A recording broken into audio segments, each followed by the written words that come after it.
Daniel Goleman. Emotional resilience comes down to how quickly we recover from upsets. People who are highly resilient, who bounce back right away, can have as much as 30 times more activation in the left prefrontal area than those who are less resilient. The good news is we can increase the strength of our amygdala, calming left prefrontal circuitry. Daniel Goleman.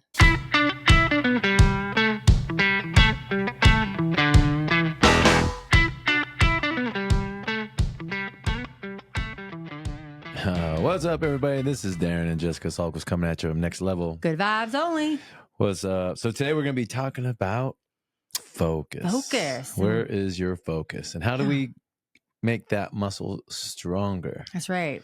I really want to break down that quote, though. Yeah, of course we're going to start with a quote, but let's begin with the mental game is focus. It is focus. And I think it's a perfect example of, I had to repeat that quote 3 times because I made a little blurb on the first 2. Was your mental clarity not there? Well, my mental clarity was there, but as I was reading it, I got really excited that 3rd time because I was like, hey, I made a mistake. And instead of ruminating about it, I bounced right on that. So therefore, that means that my left frontal area and the strength of my amygdala calming left prefrontal circuitry is on point. Yeah, it's recovering from those upsets. And that's stuff we've talked about in the past again, is how fast can you regain your balance when you get knocked off balance? That's right. And so it's the same thing, I think, with your mental mindset, right? Yeah, bounce back ability. Yeah. So today we're going to talk about a little bit of, Darren's going to talk about focusing on focus is your reality, right? Focus is somewhat, yep. We're going to talk a little bit about rumination, what that is, which I find it fascinating what it actually means. Rumination, like fruitless in a cow's rumination. Gut? Shh, don't give it away yet. I can't wait to share. Fruitless rumination and productive reflection. We're going to go with a little bit of the smart practices. Darren's going to talk about a magnifying glass, the sun's rays, right? Sun rays. We like to talk about that. And then what's really exciting is that these next 2 podcasts are about focus and mind gym. So they're really about that mental gym that we show up to each day. Yeah. So that's how we'll close this out, with that mental mind gym as we lead into the following up podcast. That's right. So starting out with that emotional resilience and bouncing back and regaining your focus, where are you going to start? Well, I would love it if you started off with focus is your reality. And then I'm going to go into some fun definitions in the fruitless rumination. So yeah, you think about what is your focus, and your focus is your reality. Whatever it is that you are focusing on in that moment is going to create that reality that you're living in right now. So depending on how you're feeling, this is a really important area to really understand. Again, don't lead with your feelings. Like we've talked about this in the past, about that identity, and those identity create those targeted behaviors, and those targeted behaviors is then going to, by acting out on those, is create those feelings. So in a sense, if we come from this place of relying on our feelings in that moment, and then those feelings are going to create our reality, right? We see this happen all the time because somebody cuts us off in traffic, or somebody says something that maybe we didn't hear correctly, or possibly an email that we received. And then we read into that email with different tone. And then when you talk to that individual, it's like, no, that's not what I meant at all. That's your reality. It's what you're focused on. If you were to sit there and focus on an email that you received and just simply read it with joy, or read it in a sense of, curiosity, like, this is interesting on how this person is phrasing these things. Maybe I might want to be a little bit curious and ask some questions about what the email, what it doesn't mean to them, and how they wrote it, right? Before I make up some type of assumptions about what I'm reading. And then that way, that will help ease my focus and focus on being a better calming person. Yes, I love that. And that goes with our next topic. First, though, I do have to point out who said your focus is your reality. And you have to say it in the voice of that. Who said it? Yoda. Oh, I don't know how to say it. Come on, you try say it. It's going to be really scary. I don't know what's going to come out of my mouth, but I could even possibly do the wrong person or the wrong entity. Let's try it. Okay, I'll try it. focus is your reality. That's not close at all, is it? I don't know what that is. That was Yoda. I don't know. I mean, come Yoda on. says your focus is your reality. I know. Okay. All right. Well, Yoda said your focus is your reality. Yeah. And that was as close as I was going to possibly get. Maybe if you would have said it first and then said, so who does that sound like? Maybe I could have said, you can Yoda? tell by Was that Yoda? You can tell by my voice. Maybe. I don't know. Not even close. Okay. Yeah. So shall we jump into the fruitless rumination and productive reflection? Yeah. And just, I mean, real quick on, again, your focus is your reality, right? It really literally means to reach or stretch toward. So whatever it is that in that reality is that what we're reaching for or what our reality is in that moment is putting it out there. You just created a new word. I did? You said toward. Did I say toward? Like toward. Yeah, your like toe. No, I was thinking your toe. you're going going forward to go forward. Did I say toward? You said toward, which is toward. I get it, but I liked it. I think it makes sense. Lead with your toes. You are going to move forward to stretch. Your toes go forward. That's true. So say that again, because I want to really hear it, because I heard your first word and it made me giggle. So it literally means to reach or stretch toward. And no one is going to say it that way. Toward. I said it like Yoda did. That's how Yoda says it. We have to say it in his voice. Okay, I love it. So we're going to move on to fruitless rumination and productive reflection. Think of the meaning of those words. And what I'm excited to share with you is rumination means, a couple of things. If you ruminate, right? It's deep thinking and the action of chewing the cud. So that's what cows, antelopes, I think some other animals do that too, but some animals have more than one stomach. And so when the cud is actually partly digested food that is returning from that first stomach of remnants to the mouth for further chewing. So it literally repeats again and again. So that's what rumination means, is that it is a thought. If you're ruminating on a thought, you are literally like chewing the cud over and over again, and chewing it and swallowing it and chewing it and swallowing it. And so I think that's a good visual of like, maybe that's not in my best interest. For the cow, it is, because they gain nutrients each time they chew their cud.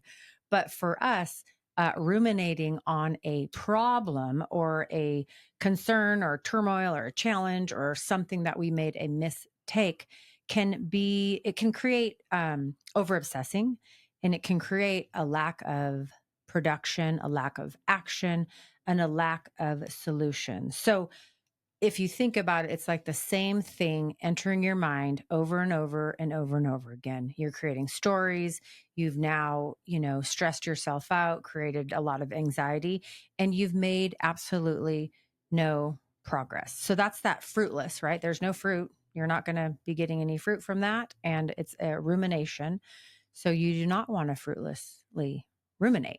Yeah. And then every time I think as you ruminate over that thought, right, you're making it stronger. Yeah. Which is then you're building those neural pathways. It's repeating. The only thing that's giving it life is you. Yeah. By going through and replaying this situation that, especially if it's something that you can't change. Yes. If there's an opportunity there that maybe you can learn something from that, did we do something incorrectly? Is there a different process? We don't want to make that mistake again. Then that's the part where, okay, you might replay that. But think about writing it down, right? We talked about doing an after actions report. Mm-hmm. And again, writing it down, if we want to create change or something to go in the direction that we wanted to go, write it down. And then what went well, let's make sure we keep focusing and doing that.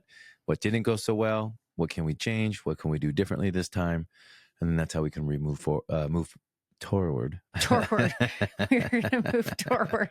I love it. I'm going to doorward and write it down. Toro. So you have moved us now into the opposite of the fruitless rumination, which is the productive reflection. We talk about it all the time. And I love it because Darren always says, write it down, write it down. He tells everybody, write it down, write it down. And I remember the moments of those conversations when we first started, processing things and realizing the benefit of just writing it down. And so I just want to give a quick shout out. This is from the book Focus, the hidden driver of excellence from the gentleman that I had the quote from, Daniel Goleman. So this is from Focus if you want to check out some more information regarding fruitless rumination and productive reflection. So productive reflection, as Darren stated, um, is a solution, right? You're gaining insight in regards to what you're reflecting on. It's about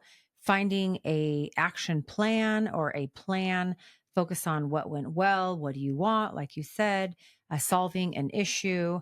And some of the things that I noted were when you are productively reflecting, you are understanding an actual experience that you just occurred.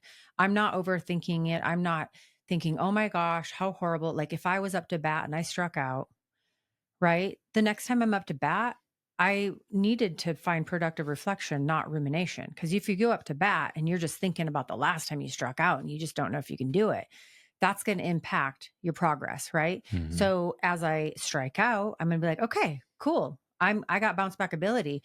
And they talk about being able to bounce back within that 60 seconds. That shows lots of resilience. Like you got 60 seconds. It doesn't mean sit there and ruminate for 60 seconds, but you got 60 seconds to bounce back and be able to activate the amygdala and be able to activate that left frontal cortex, all those wonderful things that you need to be functioning for you in those moments that you activate back to back action, that you're not going to have perfection.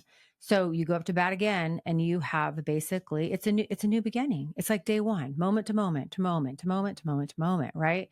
You have another opportunity to hit the ball.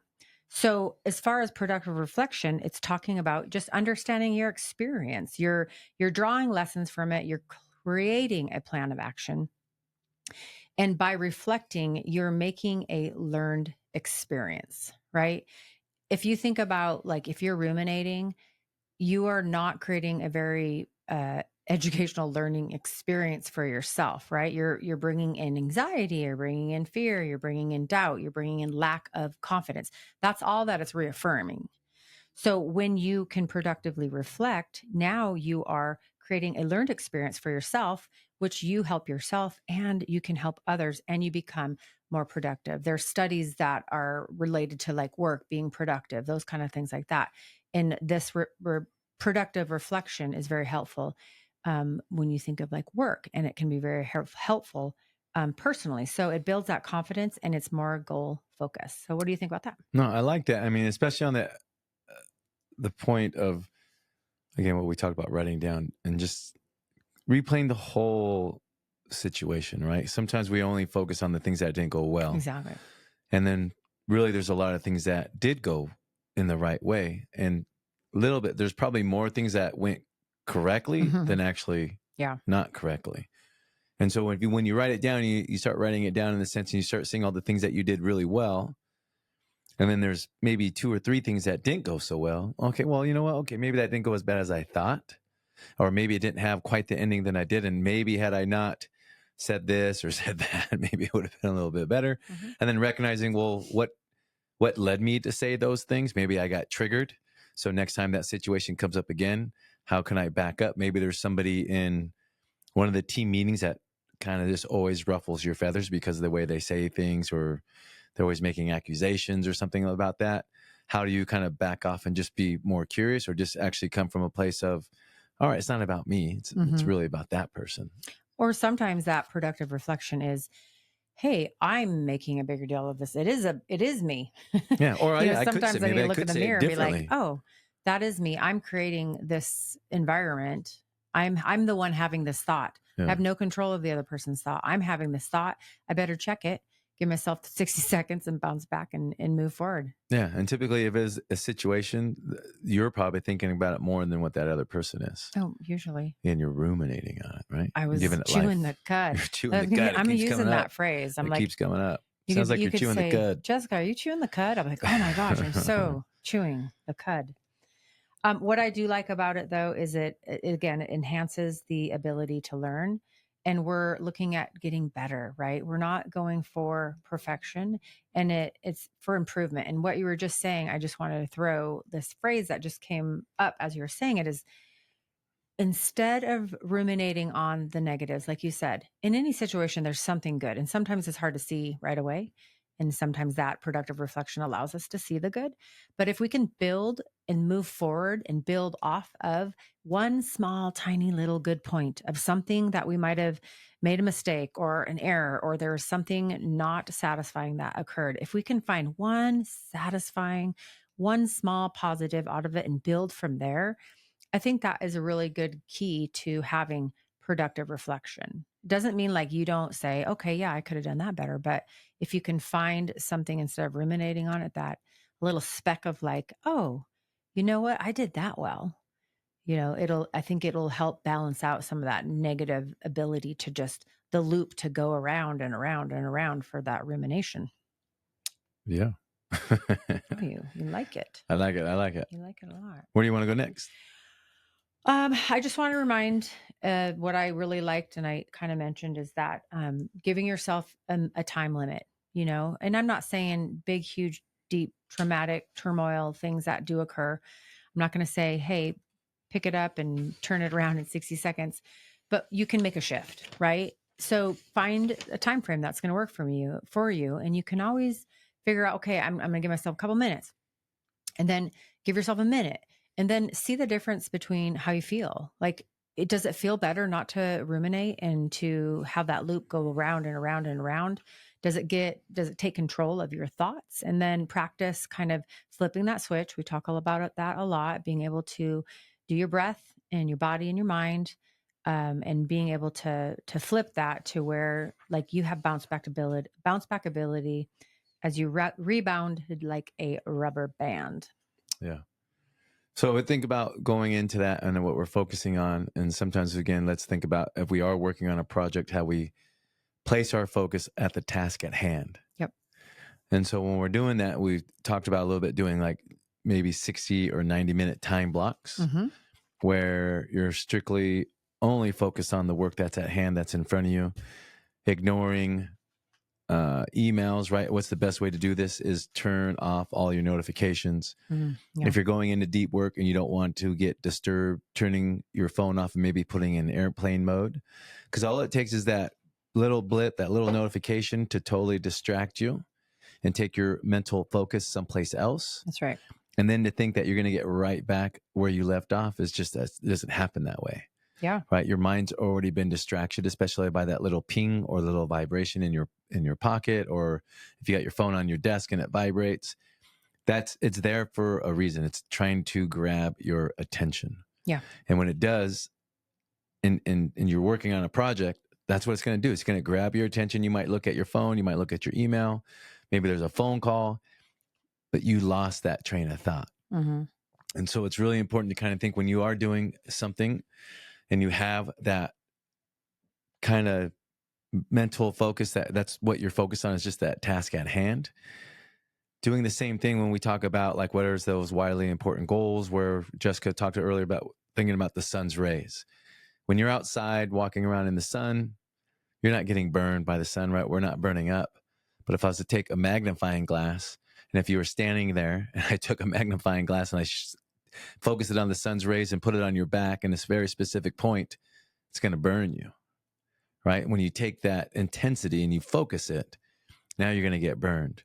So it kind of goes through the same thought process, is whatever that you are working on, can you go at it with that intensity of taking those sun rays, taking it through a magnifying glass, and just focusing on that task at hand, or whatever that widely important goal is right now, and then creating a pathway for that as well.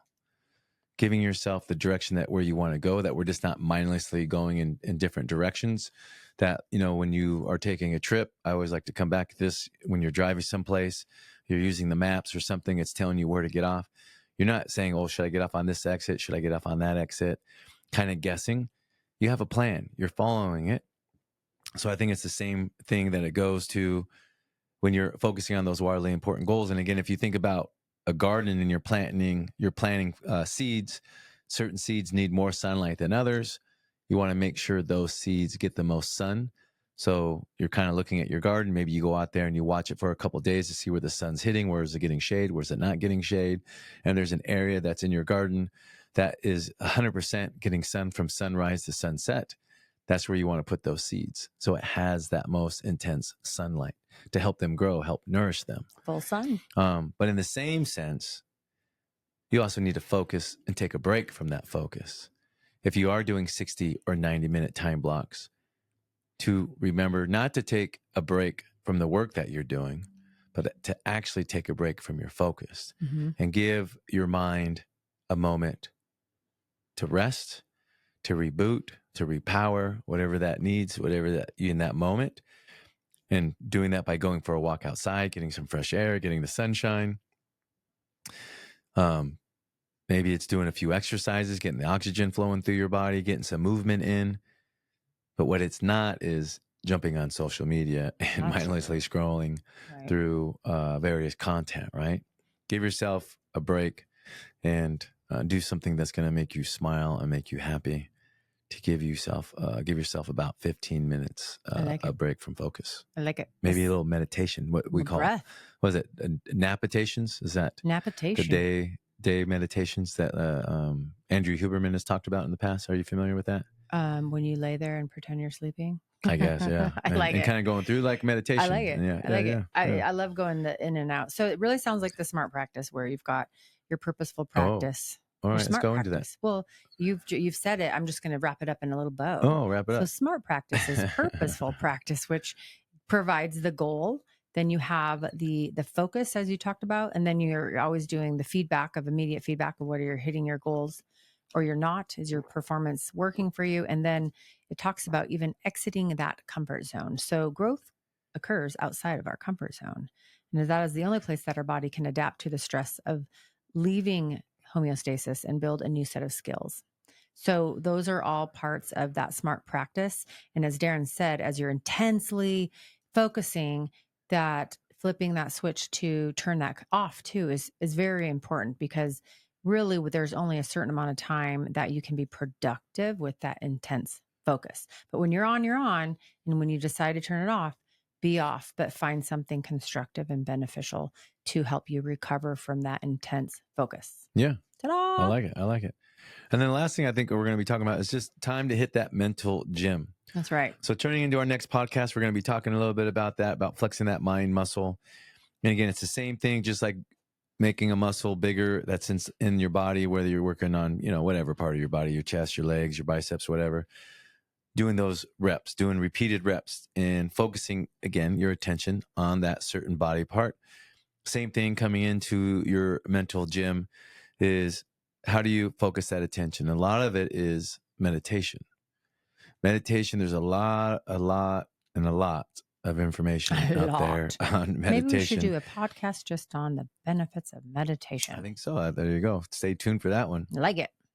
But talking about looking at that attention and what that mental, that span is of time, flexing that mental muscle to keep our focus on attention. And that's what kind of, when you are doing meditation, the goal is to keep your mind where you want it to go. And a lot of people say, well, I don't like meditation. I have a hard time focusing, or my mind wanders everywhere. Awesome. That's the key ingredient. Probably that shows that you would be a benefit you maybe to pick up this practice. Well, it takes practice. I mean, we don't all become Zen masters after a month of practicing meditation. And what you do is, as it flows in, it flows out. You just have to learn to move it, right? Yeah. And there's so many different, we'll talk more about it, but there's so many different things that you can do to find the meditation that works for you. You can stare at an object, you can breathe with it. There's just so many things, but that is a huge part of that mind muscle in the mind gym that we will be talking about in our next podcast. Yeah. And going through that, with meditation, it can be as little as a minute. Oh, right. Some people think, I got to do 5, 10, 15 minutes. That's meditation. 1 minute. Anything. So that's all, just focusing on your breath. And again, thinking about your attention like a muscle. Concentration on the point of focus is the best attention builder. Mm-hmm. So when you are kind of thinking about something, focus on one thing and maybe go through some affirmations. Maybe you have a quote that's really going to help you. Maybe you just can repeat that. Mantra. A mantra is another thing. So think about, really focusing on your body like you would, your mindset like you would your body, right? Do we want to be flabby or do we want to be lean and ripped? And how do we do that? By flexing that muscle and doing the reps. That's right. So think Get about that focused. going into that mental mind gym, and stay tuned for the next podcast on the mental gym, the mindset gym, actually, the mindset gym. All right, you guys, thanks for tuning in today. Make sure to check out our Next Level Wellness YouTube page, our Instagram, and that's about it, huh, Jess? Well, there's more, but you can find them there. There's more. Start there, you guys. Start there. All right, you guys, thanks for tuning in. This is Darren and Jessica coming at you from Next Level. Good vibes only. All right, peace.